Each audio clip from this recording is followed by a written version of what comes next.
কেমন আছো বন্ধুরা? আজকে তোমাদের জন্য নিয়ে এলাম 5 পর্বের ভয়ঙ্কর ভূতের গল্প। এটা একটা সত্যি ঘটনা বলছি। গল্পের নাম রাক্ষসী বুড়ি। পর্ব 1। গ্রামের নিষিদ্ধ পথ। শ্যামলিমা গ্রাম, সবুজে ঢাকা, পাকা ধানের গন্ধে ভরা। কিন্তু গ্রামের উত্তর প্রান্তে একটি জায়গা ছিল যেখানে পা রাখতে কেউ চাইতো না, মহাশ্মশান। রাতের বেলায় সেখানে শুধু পেঁচা আর শেয়ালের ডাক শোনা যেত। আর সেই শ্মশানের এক ধারে দাঁড়িয়ে ছিল একটি পরিত্যক্ত কুঁড়েঘর। দরজায় বিশাল তালা, জানালায় জং ধরা শিক। গ্রামের বয়স্ক লোকেরা বাচ্চাদের ভয় দেখাতো, ওদিকে যাস নে রে, ওখানে থাকে রাক্ষসী বুড়ি। রাক্ষসী বুড়ি আসলে কে? কেউ জানতো না। গল্প ছিল, বহু বছর আগে গ্রামে এক রাক্ষসী বৃদ্ধা বাস করত। স্বামী মারা যাওয়ার পর তার মাথায় কি যেন স্যাটে। সে ছোট ছোট বাচ্চাদের ধরে এনে খেয়ে ফেলত। একবার এক সাধু তাকে অভিশাপ দিয়ে জ্বলন্ত আগুনে পুড়িয়ে মারে। কিন্তু তার অশান্ত আত্মা সেই কুঁড়েঘরেই বন্দি আছে। শোনা যায়, প্রতি অমাবস্যার রাতে তার কান্না শোনা যায়। আর যে বাচ্চা সেই কুঁড়েঘরের কাছে যায়, তাকে বুড়ি টেনে নিয়ে যায়, আর ফিরে আসে না। পর্ব 2। বেপরোয়া 3 বন্ধু। গল্পটি ঘটে গত বছর। গ্রামের হাইস্কুলের 3 বন্ধু, বিক্রম, সুমন ও টিয়া, দুঃসাহসিকতার জন্য বিখ্যাত। ওদের বিশ্বাস ছিল না ভূত প্রেতে। তারা ঠিক করল, এক অমাবস্যার রাতে তারা সেই কুঁড়েঘরে যাবে, সেখানে সেলফি তুলবে এবং গ্রামের সবাইকে দেখিয়ে দেবে যে ভূত বলে কিছু নেই। তাদের বারণ করল কাকিমা। বিক্রমের মা চিৎকার করে থামালো দাদু, গ্রামের সবচেয়ে বয়স্ক লোক। দাদু বললেন, পাগলা ছেলেরা, রাক্ষসী বুড়িকে জাগাতে যাসনে। ও ঘুমোলে ভালো, জাগলে রক্ষে থাকবে না তোদের। কিন্তু 3 বন্ধু হাসল। তাদের মনে হলো, এসব কুসংস্কার। পর্ব 3। অভিশপ্ত রাত। দিনটি ছিল অমাবস্যা। আকাশে নেই চাঁদ, নেই তারা, ধোঁয়াশা যেন কুয়াশায় ঢেকে ফেলল পুরো গ্রাম। রাত 11টায় 3 বন্ধু হেঁটে চলেছে শ্মশানের পথ ধরে। প্রতিটি ধাপে শুকনো পাতা পায় পিষ্ট হয়ে চড়ো চড়ো শব্দ করছে। সুমন ভয় পেয়ে বলল, ফিরে যাই বন্ধু, আজ মনটা ভালো লাগছে না। টিয়া হেসে বলল, কাপুরুষ, এসো আমরা গান গাইতে গাইতে যাই। কুঁড়েঘরের কাছে পৌঁছে তাদের গলা শুকিয়ে গেল।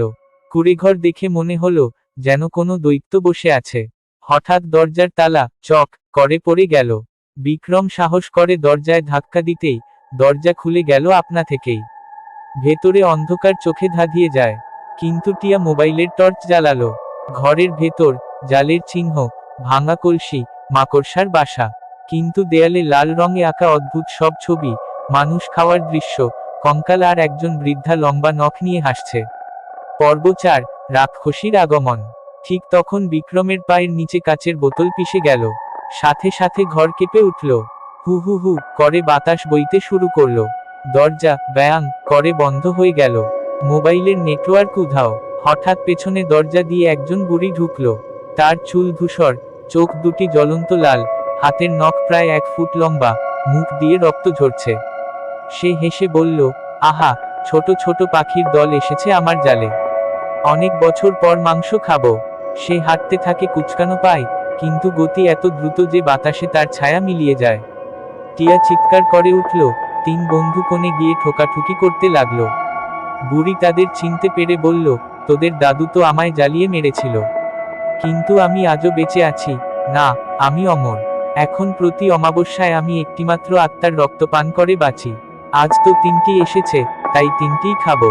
পর্ব 5। পালানোর চেষ্টা। বিক্রম পিছনের জানালার শিক ভাঙার চেষ্টা করে, কিছুই হয় না। সুমন কাঁদতে শুরু করলো। টিয়া সাহস জোগালো, আমাদের একসাথে জোরে চিৎকার করতে হবে, গ্রামের লোক শুনতে পাবে। তারা 3জনে মিলে চিৎকার করলো, বাঁচাও বাঁচাও। কিন্তু বাইরে ঘন কুয়াশা আর পেঁচার ডাক ছাড়া কিছু নেই। বুড়ি হাসছে, তোমাদের ঠাকুমারাও আমার হাতে খেয়েছে। একবার পায়ের কাছে ঘেঁষো, আমি তোমাদের মগজ খাবো। সে লাফ দিয়ে সুমনের ঘাড় চেপে ধরল। সুমন বেহুশ হয়ে পড়ল। বিক্রম তখন একটা ভাঙা চেয়ার তুলে বুড়ির মাথায় সজোরে মারল। চেয়ার গুঁড়ো গুঁড়ো হলো, কিন্তু বুড়ির মাথায় দাগ পর্যন্ত পড়ল না। উল্টে সে আরো রেগে গেল। বিক্রম দেখল, কাছেই একটা পুরনো পুঁথি পড়ে আছে। পুঁথির গায়ে লেখা, সাধুর অভিশাপ। পর্ব 6। অভিশাপের সূত্র। পুঁথিতে লেখা ছিল, এই রাক্ষসীর পুনর্জন্ম বাঁচে যদি তার বুকে লোহার শলাকা বসে। শুধু সত্যিকারের সাহসী ব্যক্তির কণ্ঠে হরিনাম করলে চিরদিনের মতো বিনাশ পাবে। বিক্রম সুমন ও টিয়াকে বলল, আমাকে গান গাইতে দাও। টিয়া বলল, এখন আবার গান? বিক্রম জোরে জোরে বলতে শুরু করলো, হরি হরি বলো, বলো রে মন। সর্বনাশী রাক্ষসী হবে ভস্ম। কিন্তু কিছু হলো না। বুড়ি হেসে বলল, ওগুলো পুঁথির গুজব। আমি অভিশাপ মুক্ত। সে এবার লম্বা নখ দিয়ে বিক্রমের বুকে আঘাত করতে গেল। সেই মুহূর্তে টিয়া হঠাৎ মনে করল, লোহার শলাকা। সে তার গলায় পড়া মায়ের দেওয়া লোহার চেইন খুলে ফেলল। আর বিক্রম সেটা নিয়ে বুড়ির বুকে গেঁথে দিল জোরে। আর চিৎকার করে বলল, হরি বোলা রাক্ষসী মরিবি রে। পর্ব ৭, শেষ যুদ্ধ। বুড়ির মুখ থেকে চিৎকার বেরিয়ে এলো, এত করুণ চিৎকার যে ৩ বন্ধু কান বন্ধ করল। তার শরীর থেকে ধোঁয়া বেরোতে লাগলো, ধীরে ধীরে গলে গলে মাটিতে লেগে গেল। কয়েক সেকেন্ডের মধ্যে সে লাল কাদায় পরিণত হলো। আর কুঁড়েঘরটা নিমেষে ধসে পড়ল। ৩ বন্ধু ধুলোর নিচে চাপা পড়ার আগেই বাইরে বেরিয়ে এসে ছুটতে লাগলো গ্রামের দিকে। পেছনে ফিরে দেখল, কুঁড়েঘর নেই, শুধু মাটির ঢিবি আর তার ওপরে একটি শ্যাওলা ধরা পাথর। উপসংহার, সেই রাতের পরদিন সকালে পুরো গ্রাম জেনে গেল। দাদু বললেন, তোরা বেঁচে আছিস এটাই অলৌকিক। রাক্ষসী বুড়ি এবার সত্যি সত্যি মরে গেছে। গ্রামবাসী আনন্দে নাচল, পূজা দিল। কিন্তু সত্যি কি রাক্ষসী শেষ? কিছুদিন পর টিয়ার দেখা পেল রাতের অন্ধকারে ওই জায়গায় এক ঝাপসা ছায়া ঘুরছে। চোখ যেন জ্বলছে লাল রঙে। কিন্তু টিয়া আর কাউকে কিছু বলল না। কারণ ভয় ছিল, হয়তো সে একদিন আবার ফিরবে। যতদিন পৃথিবীতে কুসংস্কার আর অন্ধকার থাকে, ততদিন রাক্ষসী বুড়ির গল্প থেকেই যাবে, শুধু আকার বদলাবে। আর আজও সেই শ্যামলিমা গ্রামে, অমাবস্যার রাতে, কেউ কেউ বলে শুনতে পায়, খো খো খো, হাসির শব্দ। আর কেউ কেউ জানে, সেই হাসি রাক্ষসী বুড়ির।